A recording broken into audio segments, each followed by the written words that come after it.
The Earth is not flat, and climate change is real. Can someone please inform the folks at the White House? California fires back. The White House tries to change fuel standards and the Golden State's promise to resist. What we found is since 2004, we've actually had quite a bit of warming. In 2015-16, we saw almost 2 standard deviations above a long-term mean. I mean, that's science talk for that. It's really warm, and it's now extremely warm. Record-breaking temperatures off the San Diego coast and what that means for the world's oceans. I think at the end of the day, the culture is still pretty strong on this side of the border, even though we're still separated by a wall. Improving border relations by focusing on future leaders. The summer program at UC San Diego that's bringing students together. KPBS Evening Edition starts right now.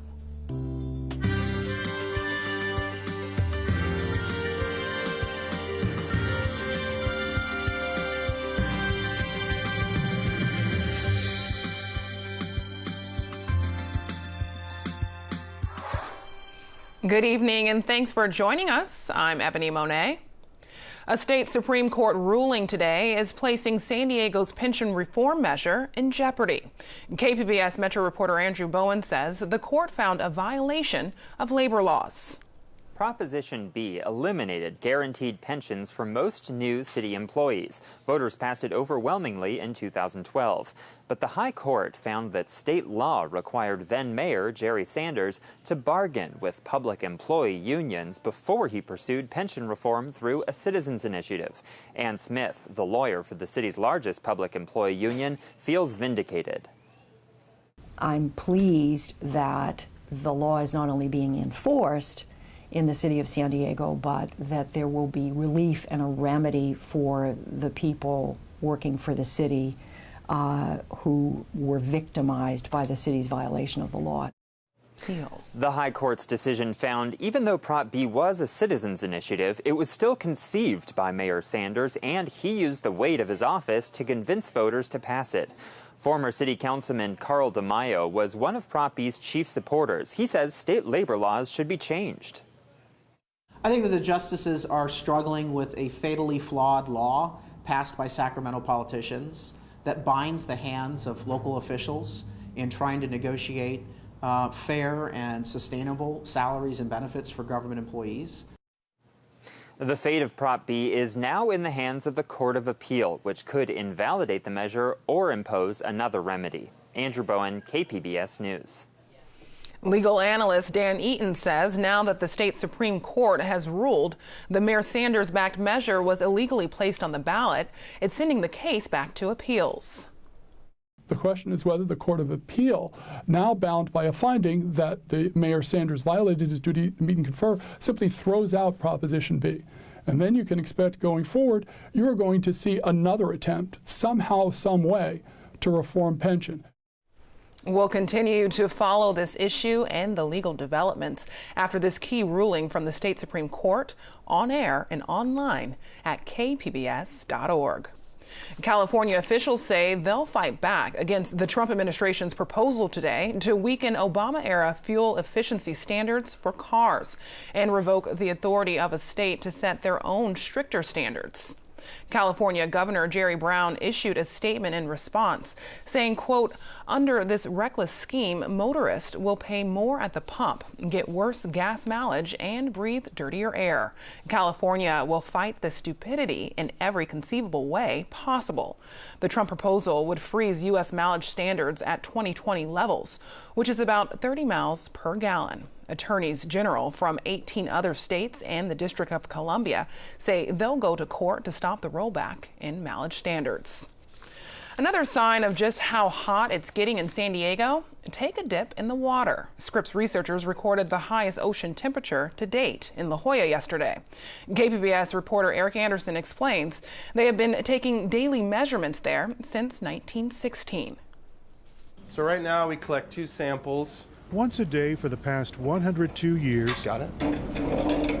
someone has come to a small concrete room on the end of Scripps Pier. We're going to just take a simple temperature measurement. Today, Birch Aquarium worker Sean Bruce is adding to a record 24.83 that began when trench warfare of World War I dominated world news.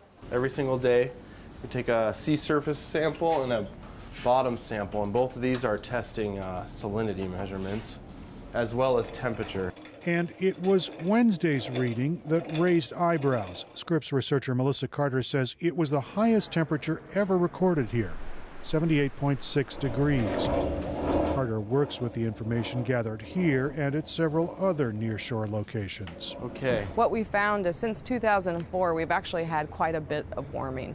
In 2015-16, we saw almost 2 standard deviations above a long-term mean. I mean, that's science talk for that. It's really warm, and it's now extremely warm. This is just part of the scientific record that will tell researchers about the condition of the world's oceans. I grew up fishing off of LA. Dan Rudnick is a physical oceanographer at Scripps, and he says ocean data is collected worldwide, much of it from a series of floats known as the Argo Array. Making the observations we do at Scripps in general, from the pier, from the data that we collect with underwater gliders, is in some ways the most fundamental thing we do. Because no matter what happens, what changes occur, at the baseline, we have to see them and be able to document what happened. Scripps researchers say the new record could fall again this month. August typically brings San Diego some of the warmest ocean temperatures of the year. Eric Anderson, KPBS News.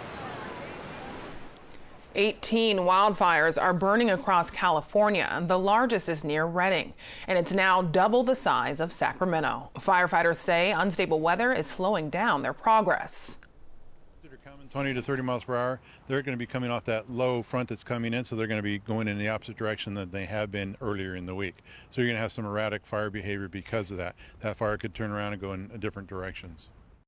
These wildfires are also burning through the state's firefighting budget. KPBS editor Tom Fudge has the story.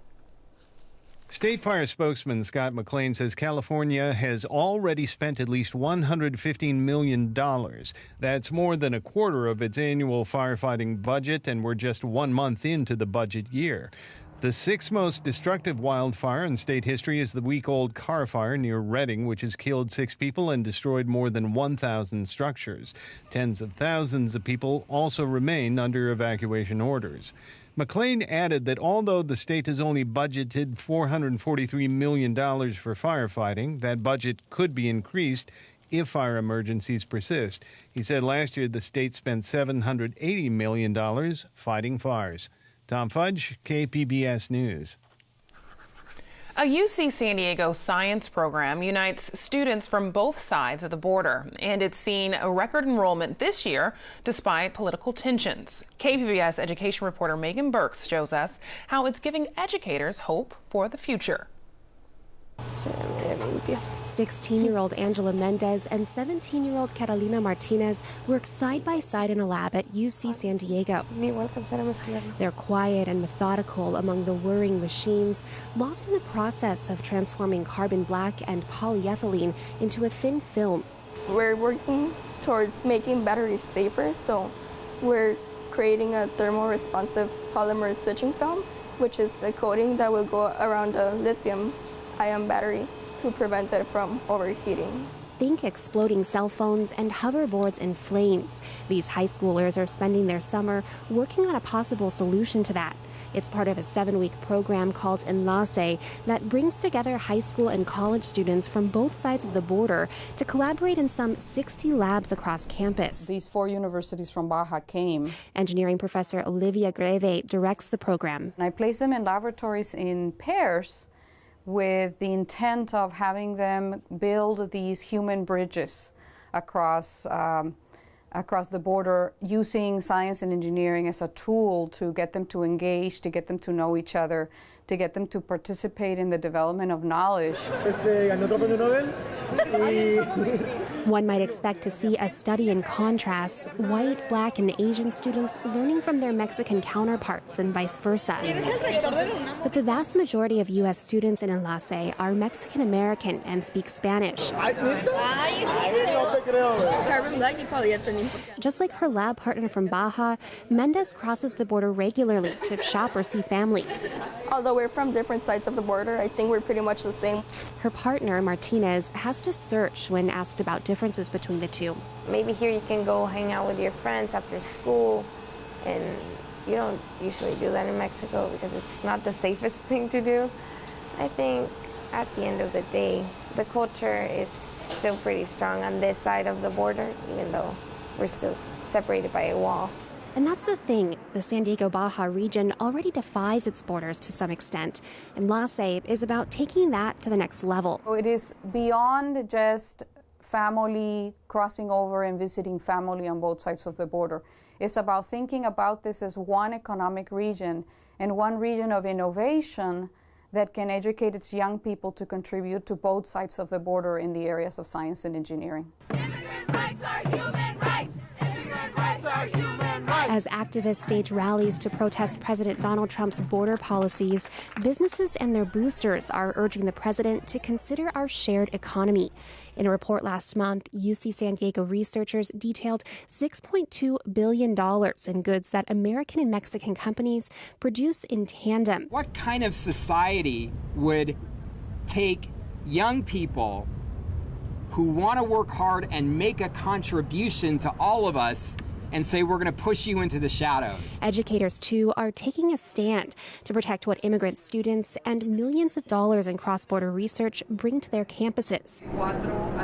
Greve, who grew up in Tijuana, hopes to build a future where those things aren't at stake. The impact of having these students, future leaders, future diplomats, future scientists, future Nobel laureates, know each other since they were 17 years old is gigantic. And so for me, bringing these young people together for 7 weeks and have them develop these true, honest, and pure friendships is a gigantic goal that will eventually, in my view, change U.S.-Mexico relations. Friends since they were 17. That's it, that's the goal. Yeah. If that's true of Mendez and Martinez, they'll make a powerhouse team. My dream college is MIT, but another option I think I could go to is Berkeley, and I want to study chemical engineering. Like, I have very high dreams for like Stanford or stuff like that, but I'm thinking probably UCLA, or I also find myself very drawn towards Cal Poly. This is the program's 6th year. It's grown from just 5 students to more than 100 this year. Megan Burks, KPBS News. I'm Judy Woodruff. Tonight on the NewsHour, the Trump administration rolls back Obama-era fuel standards due to take effect in coming years. What does it mean? Coming up at 7 after Evening Edition on KPBS. Farmers markets across California are seeing an uptick in business from families that receive government food stamps. A new report from Berkeley's Ecology Center shows 73% of families receiving CalFresh benefits increased the amount of fruits and vegetables they brought home. More than half visited local farmers markets more often. The group says the Market Match program has helped. It started in 2009, and the program lets shoppers double their money when they spend CalFresh dollars at a farmer's market. If they're spending $10 at a farmer's market, they're going to get $20 worth of food. So basically doubles the amount of food they could actually buy with the same dollar. So $1 becomes $2. This week, Sacramento lawmakers announced that $10 million will be set aside in the state budget to fund the Market Match program. Another hot weekend in San Diego, but some spots may actually see showers. Daji Aswad has more in tonight's forecast. We're going to be watching some moisture into San Diego County, but the bulk of it's going to stay out of the coastline. We watched that monsoon moisture on the radar, something that's slipping right on in. But at that coastline, once again, we're going to remain on the dry side. Where we have a better chance for the wet weather will be Borrego Springs as well as Mount Laguna. Mount Laguna cooling down to 63 tonight, 66 as into Oceanside, and not looking at wet weather, but partly cloudy skies. And here in San Diego, going to be cooling down into the lower 70s. Also looking at partly cloudy skies. Now, as we head into tomorrow, we could be looking at some coastal morning clouds. Those will begin to break as we head into the rest of the day. High pressure going to still be strong out there, continue to press its way to the west, bringing hot air not only for California but into Nevada. We're also going to continue to watch that monsoon and moisture pick up for the Four Corner region, especially in the afternoon and evening hours. Borrego Springs for your Friday, topping off at 110, Mount Laguna at 82.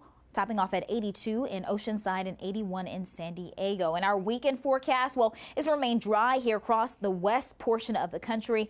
Not going to be much moisture except in that monsoonal region. As you head out towards the East Coast, it's a completely different story. Going to be looking at a better chance for wet conditions. So if you're traveling, that gives you an idea of what's happening across the country. But back here at home, our 5-day outlook, plenty of warm temperatures remaining in the 80s. For your Friday and Saturday, then going into the upper 80s here across the coast for Sunday and Monday. We're going to notice temperatures in the 90s inland for much of your extended forecast. Partly cloudy skies, then looking pretty sunny for Monday and Tuesday. You'll need the water bottles out towards the mountains as well. 82 for tomorrow, 83 on Saturday, and cooling down into the 60s for your low, but looking at a dry forecast and will remain pretty dry is the deserts. Temperatures in the triple digits for tomorrow all the way into your Tuesday, topping off at 110 for Friday. For reporting for KPBS News, I'm your AccuWeather meteorologist, Dajia Swad. Back to you, Ebony.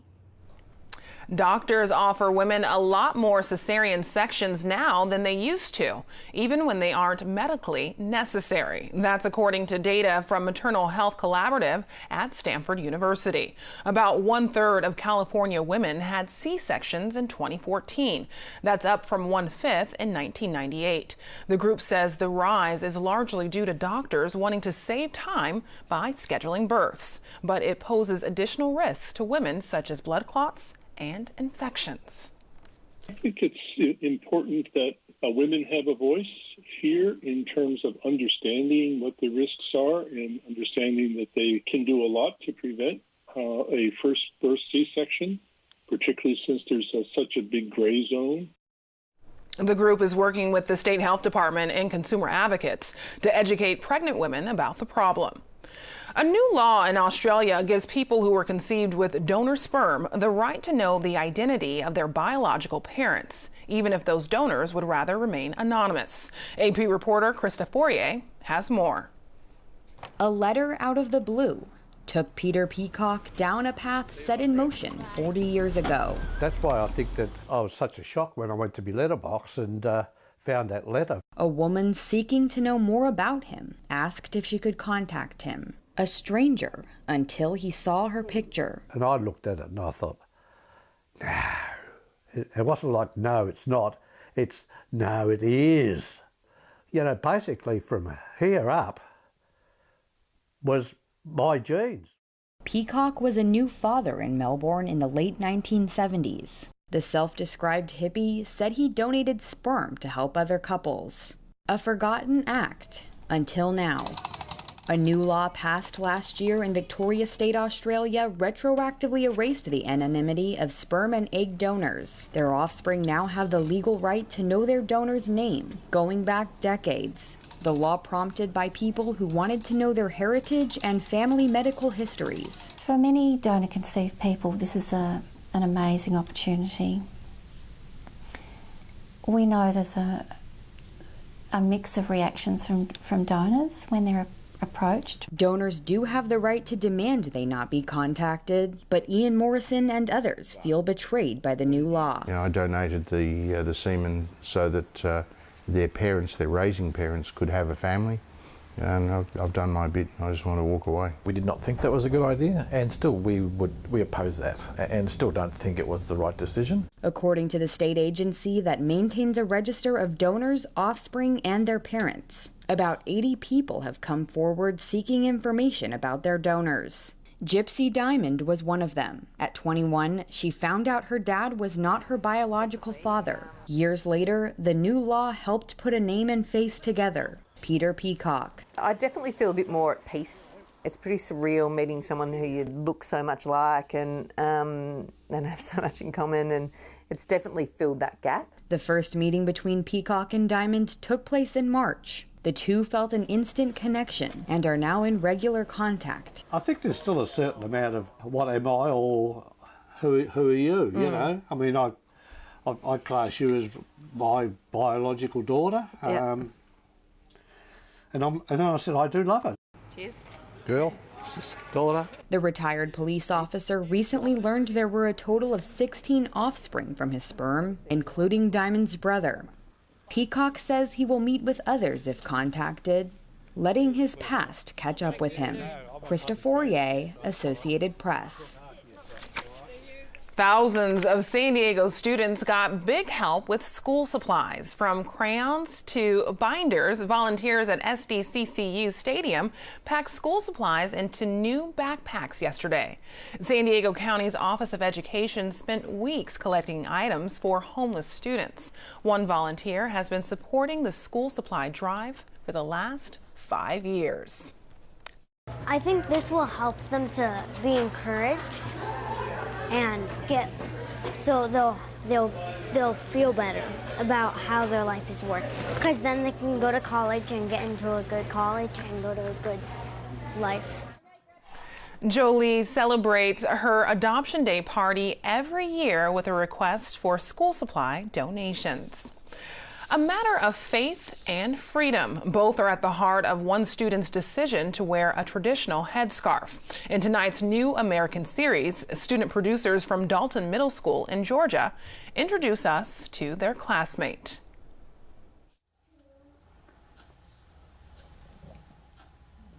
I choose to wear the hijab because it shows that I have proven to myself that I have followed the Islamic faith. And it shows that I am not only skin beauty, but I have beauty on the inside, and it shows that I have modesty. Once I come back from school, I come and get prepared for prayer. Then I get ready to pray. I come in my room and I get prepared and I start praying. I normally pray alone, but sometimes I pray with my sister. After prayer, I come and get ready for lunch or some type of snack. And we normally eat that and then watch some TV maybe sometimes and then come do my homework. After my homework, I get sort of a break in between and eat dinner. Stop.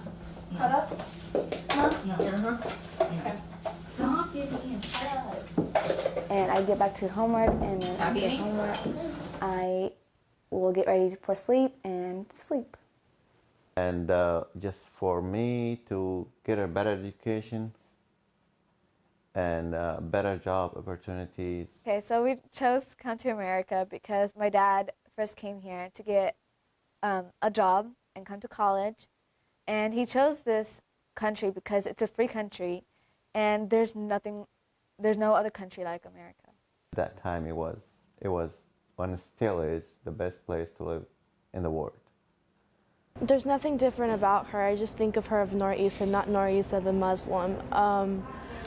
I was actually with her when she wanted to wear, FaceTiming her whenever she was starting to wear the headscarf because she was like confused whether she should wear it or not because she wanted to, but she was worried about what people would say. And I didn't think any differently. Like when she walked into school, I was like, hey, she's wearing a headscarf, cool. And that's the only thing I thought about it. That story comes to us from PBS NewsHour Student Reporting Labs. You can read more about the program at studentreportinglabs.org. San Diego will see a diverse lineup of music from world-class chamber groups to island vibes. KPBS Arts Calendar editor Nina Guerin shows us the sights and sounds from this weekend preview. For classical music fans, August in San Diego means Summerfest, a prestigious chamber music festival in La Jolla. The month-long event brings musicians from all over the world to perform intimate concerts by composers like Stravinsky, Beethoven, and Bernstein. This year marks the final Summerfest for longtime music director Jimmy Lin, so expect a star-studded and action-packed farewell celebration. The Island Vibe Music Festival celebrates a variety of island cultures through music, food, and dance. The event features a main stage of popular reggae artists like Spawn Breezy and Ellie Mack. Throughout the day, there will also be Polynesian dancers, cultural dances from Hawaii, Tahiti, and Samoa, and a Haka war cry performance.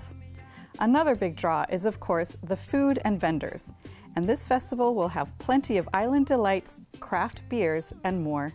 Finally, some of the best country folk musicians are teaming up for the LSD Tour. The L stands for Lucinda Williams, the S for Steve Earle, and the D for Dwight Yoakam. This is the first time these musicians have performed together, and it will be a celebration of California country. The musicians will perform from their solo repertoires and also perform songs together. If you appreciate good songwriting and soulful voices, this is a can't-miss concert. For KPBS Arts, I'm Nina Guerin. Now here's a look at what we're working on for tomorrow in the KPBS newsroom. On Morning Edition, the forecast for Facebook after the social media giant slips on Wall Street. And on KPBS Roundtable, California fires and climate change, a presidential boost in the race for the 50th Congressional District, and the Padres try to knock it out of the park with a winning team. You can find tonight's stories on our website, kpbs.org/Evening Edition. Thanks for joining us. Have a great night.